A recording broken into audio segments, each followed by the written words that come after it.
आणि याची आपण सगळ्यांनी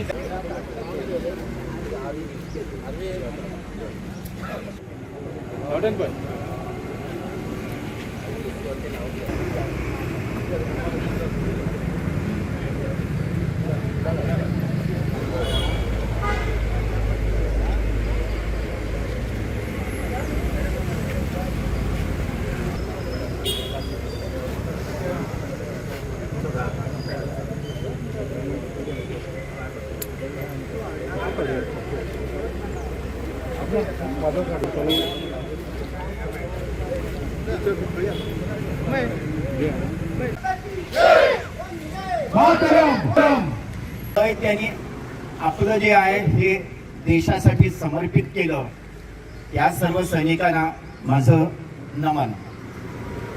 तर म्हणजे वाईट वाटतं आज हाताच्या बोटावर मोजण्याएवढे सुद्धा नागरिक इथं सध्या उपस्थित नाही. कारगिल दिवस हा काय फक्त सैनिकांनीच साजरा करण्यासारखा आहे का? आपण सर्वजण, आपण जरी कारगिलला जाऊ नाही शकलो, बॉर्डरवर जाऊन लढू शकलो नाही, तरी निदान घरात आपण चतुर्थी साजरी करतो, दिवाळी साजरी करतो, सारे सण जे घरातले आहेत ते साजरे करतो. हा एखादा जो दिवस आहे, जो सैनिकांना श्रद्धांजली वाहण्याचा दिवस आहे, हा आपण साजरा करू शकत नाही का? तर तो जरूर सर्व सैनिकांनी यावा. त्याचबरोबर आपण ही श्रद्धांजली वाहतो, गेल्यानंतर आपण यांना श्रद्धांजली वाहतो, म्हणजे आई बाबा गेल्यानंतर त्यांना श्राद्ध वाढण्यासारखं आहे. हे महत्वाचं आहेच, पण जे आहेत त्यांना जो हवा तो सन्मान मिळणं हेही तेवढंच गरजेचं आहे. आणि ते आपण सर्वांनी, आपण नागरिकांनी केलं पाहिजे असं मला वाटतं.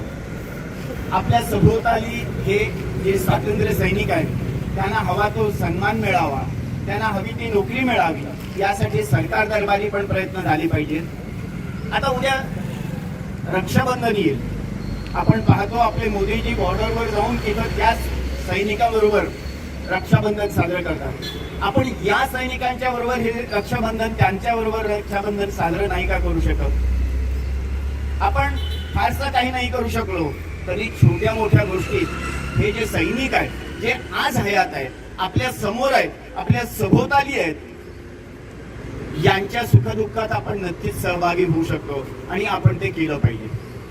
रविवार आहे, पाऊस आहे, रविवार हा सुट्टीचा दिवस आहे, परंतु लक्षात घ्या, ज्यावेळी आपले सैनिक आपल्यासाठी लढले त्यावेळी त्यांनी सुट्टीचा विचार केला नाही, त्यावेळी त्यांनी रात्रीचा विचार केला नाही, त्यावेळी त्यांनी दिवसाचा विचार केला नाही. आज आपल्या सैनिकांची जी कुटुंबीय आहेत, जे सैनिक आपल्या देशासाठी हुतात्मे झाले, त्या कुटुंबियावरती अनेक प्रकारची आजही संकट आहे. आजही सैनिकांना ज्या सुविधा खऱ्या अर्थाने मिळायला पाहिजेत त्या अनेक ठिकाणी मिळत नाही आहेत. सरकारने मध्ये एक योजना काढली होती, जे रिटायर्ड सैनिक झालेले आहेत त्यांना कुठेतरी ते सरकारच्या नोकर भरतीमध्ये सामावून घेतील, अशी एक सरकारने मध्यंतरी योजना काढली होती. माझी सरकारकडे मागणी आहे की ही योजना सुटसुटीत करा, कारण अशी योजना आहे की 15 वर्षे सैनिक सीमेवरती लढतो आणि नंतर तो गावी येतो, पण गावी आल्यानंतर देखील तो सैनिक हा कधी माजी सैनिक नसतो, तो लढून आलेला असतो, तो उभा कायम असला पाहिजे, कारण तो आपल्याला महत्वाचा आहे. म्हणून सैनिकांचं सीमावरती रक्षण व्हायलाच पाहिजे, परंतु सैनिकाचं जे घर आहे, सैनिकाच्या बाकीच्या ज्या गोष्टी आहेत त्याचं देखील रक्षण होणं तेवढंच गरजेचं आहे. आणि त्यासाठी आपल्या सैनिकांसाठी जे आपले माजी सगळे सैनिक आहेत त्या सैनिकांसाठी लागणाऱ्या योजना असतील, त्या सैनिकांसाठी लागणाऱ्या गोष्टी असतील, त्या सरकारने आज करणं खूप गरजेचं आहे आणि आवश्यकता आहे. एक लक्षात घ्या, आपला देश हा युवांचा देश आहे. 65% जनता युवा आहे या देशामध्ये. आज देशाचा युवा विचार पुढे सरत आहे, ही खूप चांगली गोष्ट आहे राष्ट्राच्या दृष्टीने. आज आपण एकमेकाला ऐकले पाहिजे, त्याचे विचार काय आहेत, माझे विचार काय आहेत, एकमेकाला आपण समजून घेतले पाहिजेत. विचार वेगवेगळे असतील, विचार वेगवेगळे आहेत म्हणजे आपण दुश्मन नाही आहोत, आपण या देशाचे नागरिक आहोत. प्रत्येक व्यक्तीला या घटनेने स्वातंत्र्य दिलेले आहे. एक आपण लक्षात घेतले पाहिजे, भारताच्या घटनेपेक्षा मोठं आपल्याला काही नाहीये.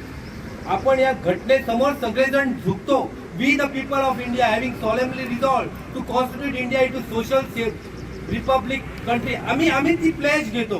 का घेतो? ही या त्या राष्ट्रासाठी प्लेज घेतो. आपल्यासाठी सगळ्यात महत्वाचं काय आहे? आपल्यासाठी सगळ्यात महत्वाचं राष्ट्र आहे.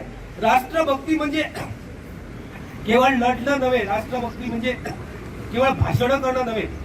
छोट्या छोट्या गोष्टीमधून तुम्ही तुमची राष्ट्रभक्ती प्रकाशित करू शकता. छोट्या छोट्या गोष्टीमधून तुमच्यामध्ये चांगले विचार असतील, चांगले विचार लिहा. तुमच्यामध्ये चांगला सल्ला देण्याची कुवत असेल, लोकांना चांगले सल्ले द्या. हे या चांगल्या चांगल्या गोष्टींचं जे प्रकटीकरण आहे हे या युवा मनामधून व्हायला पाहिजे. ते होणं गरजेचं आहे. आपले विचार मनातून जेवढे चांगले असतील तेवढे आपण चांगले बनू. हा विचार आज या ठिकाणी आपण नेऊया. आणि हा आपला जो भारत आहे सुजलाम आणि सुफलाम आहे, परंतु तो परम वैभवापर्यंत जाणे हे आपलं सगळ्यांचं ध्येय आहे. हे आपण ध्येय लक्षात समोर ठेवूया आणि त्या दृष्टीने आपण कार्य करूया. जय हिंद, जय भारत, वंदे मातरम.